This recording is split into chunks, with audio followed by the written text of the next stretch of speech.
Hello watch aficionados, hope you're all really well. It's been a really long time since I last posted a video. So yeah, let's get on with it. Let's get a video out today. Let's cover a few topics which admittedly I'm very late to the party with. Obviously the new Rolex lineup, the new launches, the new subs, the new colourful oyster perpetuals, all these types of things. So what's been going on recently? Why is it such a late video? What's been going on? Well, before I kick off, I'll do a wristwatch check. I'm wearing my Seiko Turtle SRP 777, I think it is.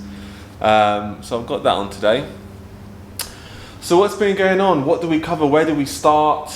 I am absolutely note free today. I haven't even bullet pointed what I'm going to cover. I thought, today's a nice day. I haven't got anything to do, so I'm just at home, and I thought I'll get a video out. And so what's been going on? I mean, we're looking at the new sub, slimmer lugs. We're looking at the new Kermit. I don't know why people are calling it the Starbucks. It's just a new 911. It's just a new 911. You could call it the Kermit 2.0. We're looking at obviously the discontinuation of the previous sub. What else happened? The previous no date, the previous date sub, all the colourful watches that they've added. I think there were one or two other things they did as well, but I do apologise in advance for covering the things that only the things that people care about, which is obviously going to be the subs. The first point, why am I so late to the party? The funny thing is I did record a video on the day of, on release day, when we found out what was coming out. I recorded a video and I watched it back to myself, and I thought, you know what? It sounds like everything else that's just currently coming onto YouTube. And don't get me wrong, I'm not a subscriber chaser or anything like that, but by my own standards, I just wasn't quite happy with the video. I just felt it didn't differentiate itself enough, and it was a bit of a whinge as well. I watched it back and I thought, you whingy old man. I mean, come on, surely you can't upload this onto your channel. So it's still on my phone, I think, on this phone or on the other phone, but I didn't feel comfortable uploading it. So after digesting everything that's been going on for the last month or two, 6 weeks, or however long we've had the new watches, where do I stand? Well, frankly, I don't care. That's the story of the whole video, so that's it. I mean, admittedly, 2 days after the release of the new watches, I called my local dealer to put my name down on a list. When I gave them my name, they said that I cannot be added to now what's called the wish list. Before it was called a list, now it's called a wish list. Like, oh, you got wishful thinking, mate. We're gonna add you to the wish list with all the other wishful thinking tosses over there. So I've been added to that wishful thinking list now. No, actually I haven't. I've been blacklisted from the wish list, and I didn't even care why. I asked the guy who I was asking to be put on a list with. I said, why? He said, oh, you'd have to call customer service, or you'd have to call someone. I thought, you know what, mate, I just don't care. I really don't care. Am I excited as a watch collector by the new watches? No. No, as a watch person, as a watch aficionado, as a true watch aficionado, from being a kid, growing up, loving watches, looking at watches in the Argus catalogue or the local, I don't know what they call it in the US, Walmart catalogue, looking at watches. As a kid, no, I'm not interested in the new watches. In fact, over the last 2 months, I've had a record visit, I think, for me, to other watch brand dealers, looking at Panerais, looking at Omegas, looking at Vacheron Constantines, looking at APs. I've only visited Rolex once since the launch of the new watches, and the only reason I've visited Rolex, in fact, is because Rolex has been between where my car is parked and where I need to be, or my end destination. That's the only reason. It's not like I've gone out of my way to visit a particular Rolex AD. It's become so kind of boring for me. I mean, I've been watching videos, don't get me wrong, I have been watching the videos I'm subscribed to, and there just seems to be an uproar now. People just aren't that happy. I mean, what what happened to enjoying the watches, the watch brand Rolex? I just don't know. I really, and this is why I stepped back from it, and I needed to kind of recalibrate, and I needed to feel where I see this going, because as I've said always, over the last 5 years, Rolex has just become a go-to for people, for non-watch people. Okay, that's wrong. Rolex sports models have been a go-to for non-watch people. You know, I get it in the past, success, gold Rolex, you know, rock and roll, you go that way. But over the last 5 years, it's just become mayhem on the sports models, on how it's gone, the distribution of it, the faffing, the red tape, bureaucracy behind it all, people doubting lists, questioning, is this list real, is it a corrupt list, people selling under the counter, under the table to their friends, splitting profits. It's just become something which I don't really want part of anymore. And it's why now, I think it's why I've lost my passion, I've lost care for new Rolex 6-digit references. You know, maybe the last of the 6 digits which I truly enjoyed, or still truly will enjoy, is the 50th anniversary Sea Dweller. The Hulk was nice, but in the end that was due to my own personal taste and dissatisfaction of you know, big lugs. So I just sit back sometimes and I go through Instagram, you know, I see some videos, I scroll to the comment section, and people are just sick of it, like genuinely sick of it. I'm tired of, you know, me having to identify different dealers to maybe go to and get my name on a list. And admittedly, and some people will say, oh yeah, but you'll just want to flip it. Yeah, because I don't care about the watch, I've lost care about it. So I'll only just put my name down on a list to flip it, because that's all it's become.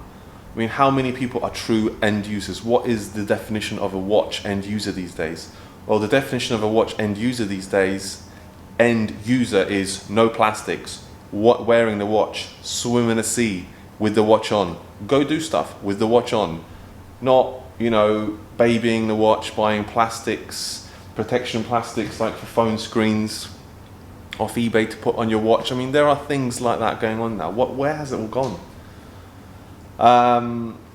So yeah, it is a bit of a whinge for me, and I think that's the route I've definitely adopted, and that's the route I live down now. It's, for me, the 50th anniversary, maybe 1 or 2 watches from the 6-digit era, and it's all pre-ceramic now. That's all I like.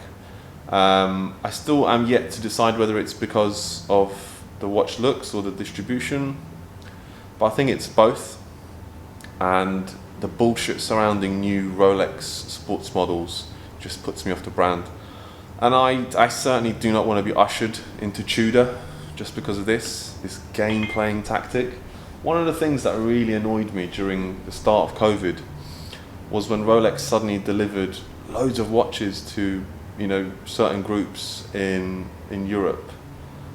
People were able to get models which they put their name down within a month. Just goes to show that it's all down there, locked in a basement somewhere in Geneva, and they suddenly supplied the authorized dealers. And like I said, I don't want any part of it. I get we all have an instinct of getting what we can't have, we want it, we chase it. And I've done that so many times. I've got the watch I've wanted so many times. You get it, you go home, take it outside, take it out of the box in the morning or whenever. You look at it and go, I've got you now. It was a pain in the ass to get you, but this is an anticlimax. It's like you expect it, because it's so difficult to get and so tricky to get, you expect it to change your life. It doesn't. It just leaves a bad taste in my mouth. It got to the point where I was wearing some of my 6-digit models, and I just felt like a big donkey wearing it. You look at it and go, I'm a fucking donkey. You know, wearing this watch, sorry, excuse my French, wearing this watch, I'm just a donkey.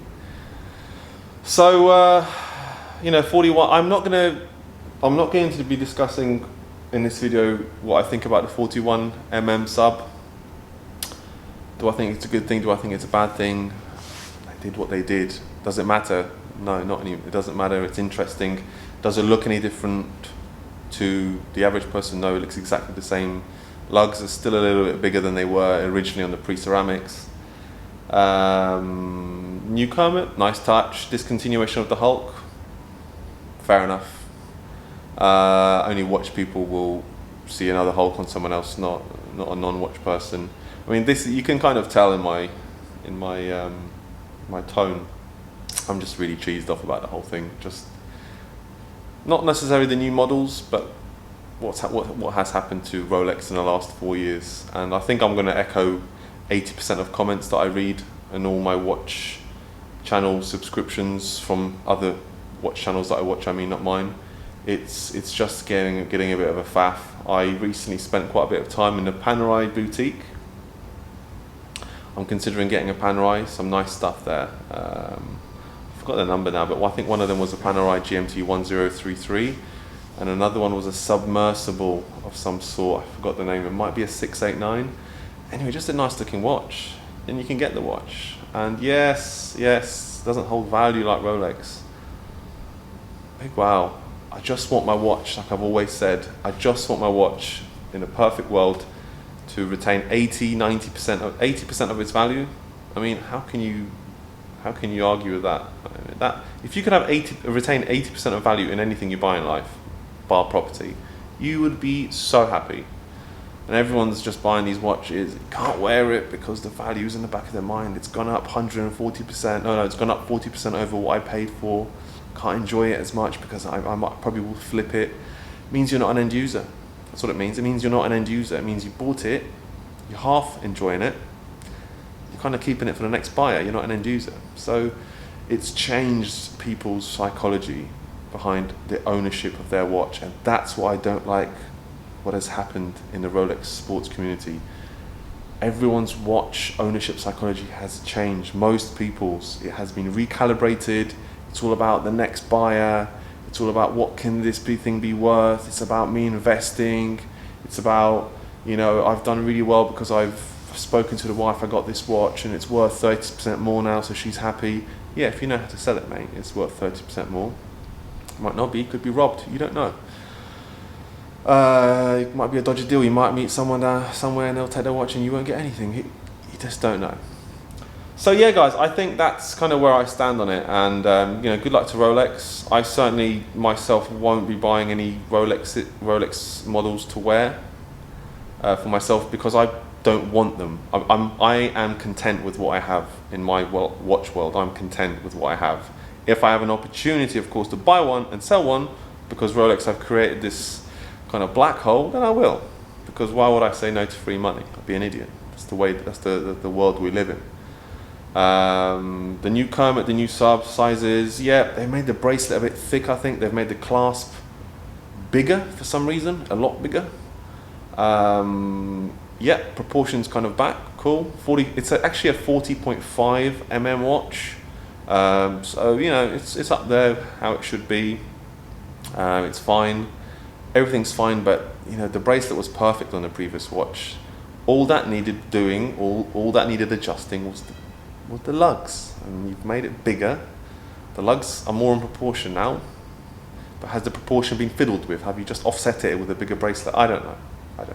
I think that's what people are hinting that's happened, and yeah, I don't need to add a watch to my life right now or a Rolex. I would like to add something else, hence I've been looking at Panerais.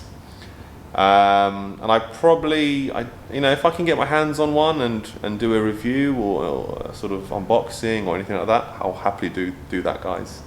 But it's just I'm not as focused and dedicated on the Rolex and the Rolex sports range as I used to be. So plus it used to be a lot easier to get. You could actually buy the watch. Now it's wishing on the wishing list of maybe the wish list 2.0. Go on this list to maybe get to the top so you can go to another list. That would be funny, just lists, and then eventually when your grandkids graduate, you'll get your watch. But anyway, guys, thanks for tuning into my little rant, my little moan. I do apologize if I've annoyed anyone. I just wanted to expel some truths, some feelings, what I see, how it's all gone, how it's affected me, because this is my watch journey. I'm not here to cater to make everyone happy. It's me and my watch journey, and that's kind of how I feel. I'm not pushed away from Rolex. by Rolex, I feel that I'm a bit disappointed, and I don't want part of being the donkey, you know, of Rolex. You know, people have spent decades making them what they are, and the problem with Rolex is they're trying to grow upmarket too quickly, and this is dangerous. And now they've gotten themselves, in my opinion, into some troubled water, some dark water, because people only see your money value now, not your brand, not your heritage, not the true love that people had for the watches. It's not there. It's, yeah, worth this, buy it, own it, wear it, take some pictures with the plastics on, sell it on, and then the next one and the next one. It's become truly a little bit messy. So anyway, guys, drop your comments in a review. I'll have a look at it, hopefully get back to you, and I'll post soon again. Till next time, thanks very much, have a good day.